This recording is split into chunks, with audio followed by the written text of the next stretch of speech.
अंघोळ केली का? अरे काल्या, अंघोळ केली का? नाश्ता पण केला तू?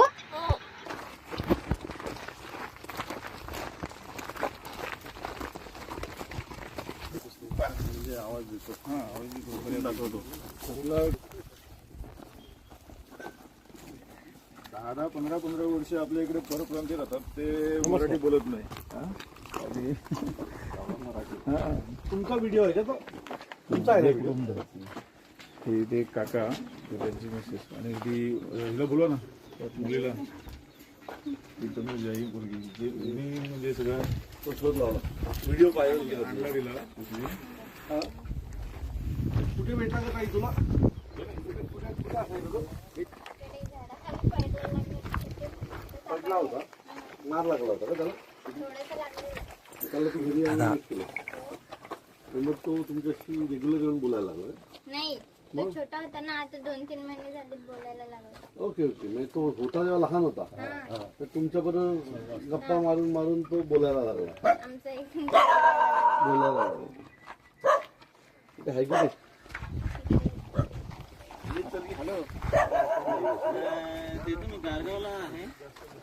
हे तू बोल त्याच्याशी.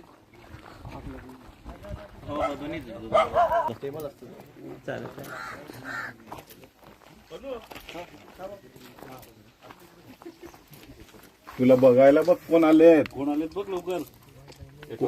मोबाईल होती. कोण आलेत बघ बघायला, तिकडे बघ. बघ बघ.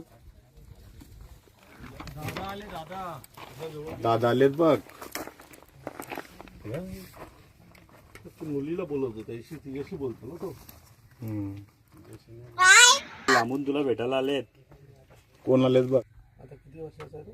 किती महिने? जून महिन्यात 3रा वर्ष कंप्लीट होईल. जून महिन्यात 3 वर्षाचा. मग तो आणून 3 वर्षाचा होईल. आणि इथेच ठेवतेस त्याला? हो, बाकी बाहेर कुठे जात नाही? जातो ना, पण इकडेच येतो. म्हणून जास्त परत लांब जात येतो. जास्त लांब जात नाही. नाही, इकडे फॉर्म मध्येच येतो. आल्या. जेवला का रे? देऊ आणू का? पाहिजे का तुला? खाऊ खाणार का रे? घे घे घे.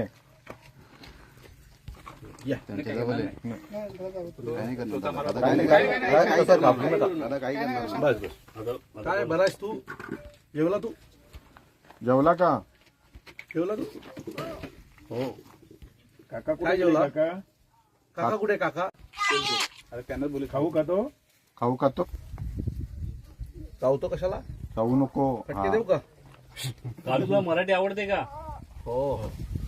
काय काय येतं मराठीत तुला? मराठी काय भाषा तो? आवडते का? काय रे, काय काय येतं तुला मराठीत? येते. आवडते. जेवला तू? जेवला? जेवला का? काय जेवला आज? काका कुठे? हा. काय? हा.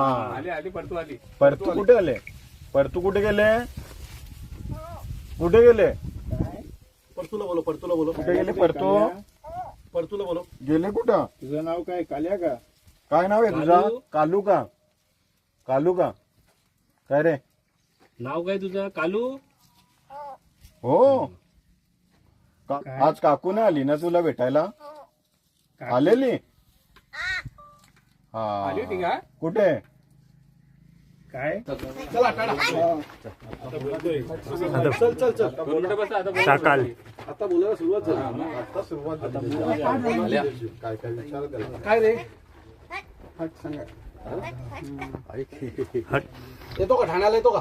पेटी आणला. ठाण्याला येतो? कालू. काय? कालू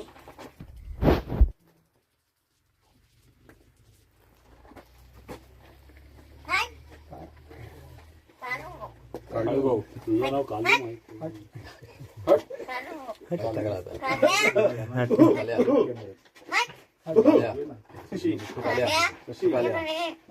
कशी इकडे मागे?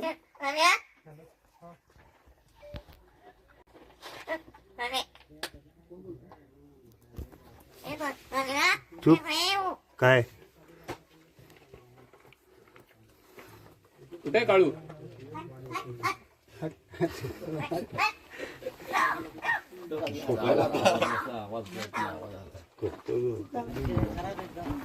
मुख्य प्राण्याला भाषा शिकवली याच्यापेक्षा मोठं काय असू शकतं. ती पण त्याला मराठी तो तुला भाषा पुरस्कार पण दिला पाहिजे सरकारने, है ना. तिचा सत्कार केला पाहिजे की एका मुख्य प्राण्याला तिने मराठी भाषा शिकवली. ते बाहेर ना आलेल्यांना शिकता येत नाही. जवळ ये. कितवीला आहेस तू आता? 12वी झाली. अरे वा, क्या बात. त्याला पण बोलू बाबू ये. कॉलेजमध्ये शिकले वाड्याला स्वामी कॉलेजमध्ये आणि आता पुढे काय करणार आहेस? मी आता ग्रॅज्युएशन कम्प्लीट केलं. कुठून? वाड्याला. वाड्यालाच ग्रॅज्युएशन कम्प्लीट करणार. ठीक आहे, आमची काय मदत लागली तर सांग. ठीक आहे. साहेब तुम्ही मगाशी म्हटले की यांना पुरस्कार दिला पाहिजे राज्य सरकारने. यासाठी मी राज्य सरकारने यासाठी दिलं पाहिजे की एका मुख्या प्राण्याला मराठी भाषा शिकवली. ह्या मुलीने कावळ्याकडनं भाषा बोलून घेतलेली आहे. तर हेही अनोखं आहे ना काहीतरी. हे पण काहीतरी वेगळं आहे ना. आपल्याकडे लोक 25-25 वर्ष पोट भरतात, मराठी माणसाबरोबर राहतात. त्यांनी मराठी माणसाला हिंदी भाषा शिकवली पण ते काय मराठी शिकले नाहीत. पण या मुलींनी एक जखमी पक्षी उचलून आणला, कावळा उचलून आणला, त्याच्यावर उपचार केले आणि त्याला त्याच्या सानिध्यात ठेवून त्याला त्याची आपली मराठी भाषा त्याला शिकवली.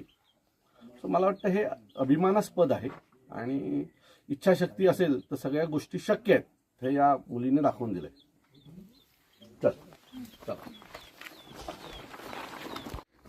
आज खरं तर आमच्या क्रांती ठाकरेंचा वाड्यामध्ये कार्यक्रम होता आणि त्या कार्यक्रमाला आल्याच्या नंतर ह्याचा व्हिडिओ देखील कावळ्याचा मी पाहिला होता आणि आमच्या सर्वच महाराष्ट्र सैनिकांनी मला सांगितलं की साहेब आपल्याला त्या कावड्याला भेटायला जायला पाहिजे.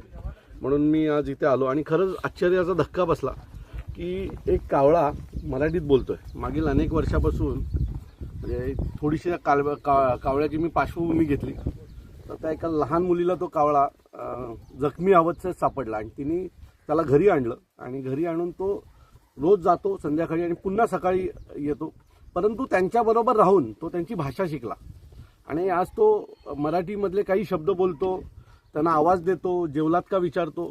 सो आम्हाला पडलेला पहिला प्रश्न आहे की जर 2 वर्षापूर्वी जखमी झालेल्या कावळ्याला घरी आणून फक्त त्यांच्यासोबत राहिल्याने एक कावळा जर भाषा शिकत असेल तर आमच्या महाराष्ट्रामध्ये लोक 25-25 वर्ष राहतात आणि 25-25 राहिल्याच्या नंतर देखील त्यांना मराठीत बोलता येत नाही आणि मराठीत बोलायला सांगितलं तर ते माज दाखवतात.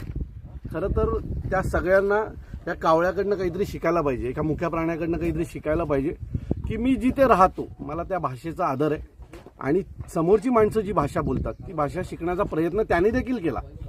जर एक कावळा ही भाषा शिकू शकतो तर उत्तर भारतातून आलेली लोक ही माणसं आहेत आणि जर माणसं असतील तर कावळ्यापेक्षा ते सोपं आहे प्राण्यापेक्षा. फक्त इच्छाशक्ती असणं गरजेचं आहे. थोडा मास त्या लोकांनी कमी केला तर मला असं वाटतं की हे सगळं शक्य आहे. तुम्ही ऐका पाठी, तो गप्पा मारतोय आणि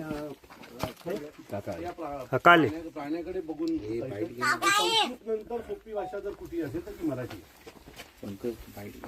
आणि शिकावं उत्तर भारतातून